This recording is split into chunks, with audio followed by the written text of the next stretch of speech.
Hello बच्चों। आज मैं आपके सामने टॉपिक लेके आया हूँ। 10th क्लास का टॉपिक है arithmetic progression, fifth chapter.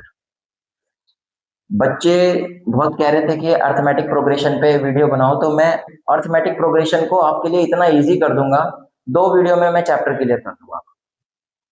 Arithmetic progression में हमें कुछ चीजों का बस खास ध्यान रखना है, बाद बाकी इजी है। सबसे पहले अर्थमेटिक प्रोग्रेशन का मतलब होता है समांतर श्रेणी। समांतर, समांतर का मतलब होता है डिफरेंस जो है, गैप जो है वो इक्वल होना चाहिए। सपोज हमें सबसे पहले ये चेक करना है कि कोई भी सीरीज एपी है या नहीं। एपी बोले तो अर्थमेटिक प्रोग्रेशन, इसको शॉर्टकट में हम ए पी भी कहते हैं, एपी। अब आगे मैं आपको एपी बोलूंगा, ठीक है। तो 2 4 6 8 ...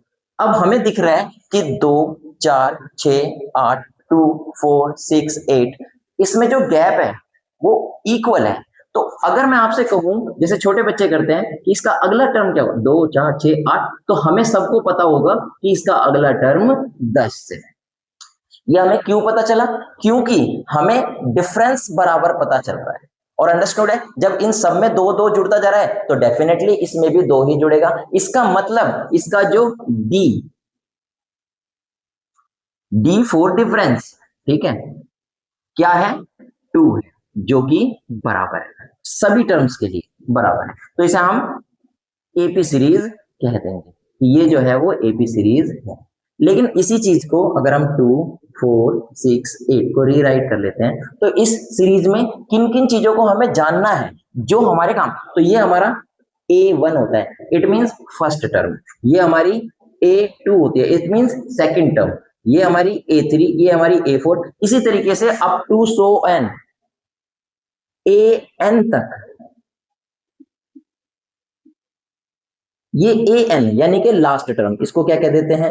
लास्ट टर्म, अंतिम पद।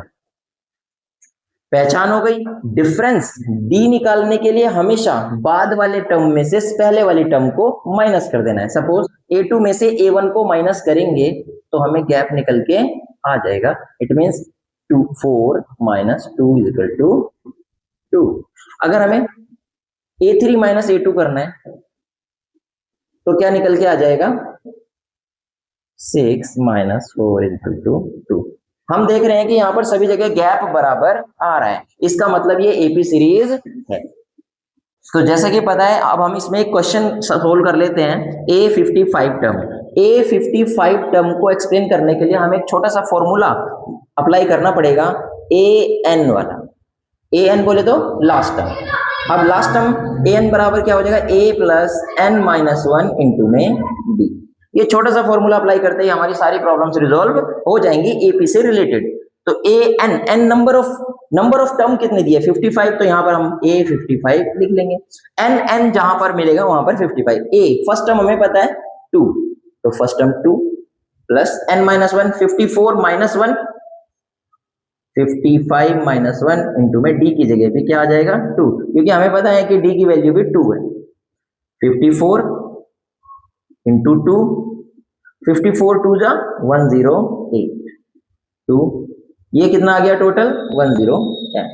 इतना इजी है, आप इस तरीके से किसी भी टर्म को निकाल सकते हैं। अभी इसका मैं एक अल्टरनेटिव भी सिखा देता हूं आपको।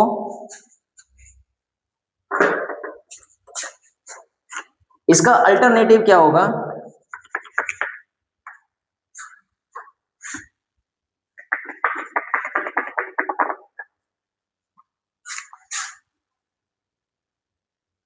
आइए इसका अल्टरनेटिव सीख लेते हैं।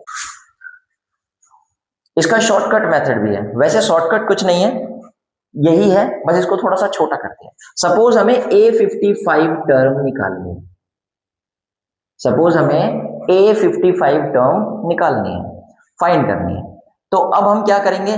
जितना भी यहां पर N मिला है उससे एक कम कर देंगे, 54। तो A प्लस 54D, ये छोटा सा फॉर्मूला है। फर्स्ट टर्म प्लस 1 कम करके D से मल्टीप्लाई कर देंगे, तो इसकी जगह कितना आ जाएगा? 2 ए की जगह 2 आ जाएगा, 54 इंटू में 2, 54 टू जा 108 प्लस 2 110।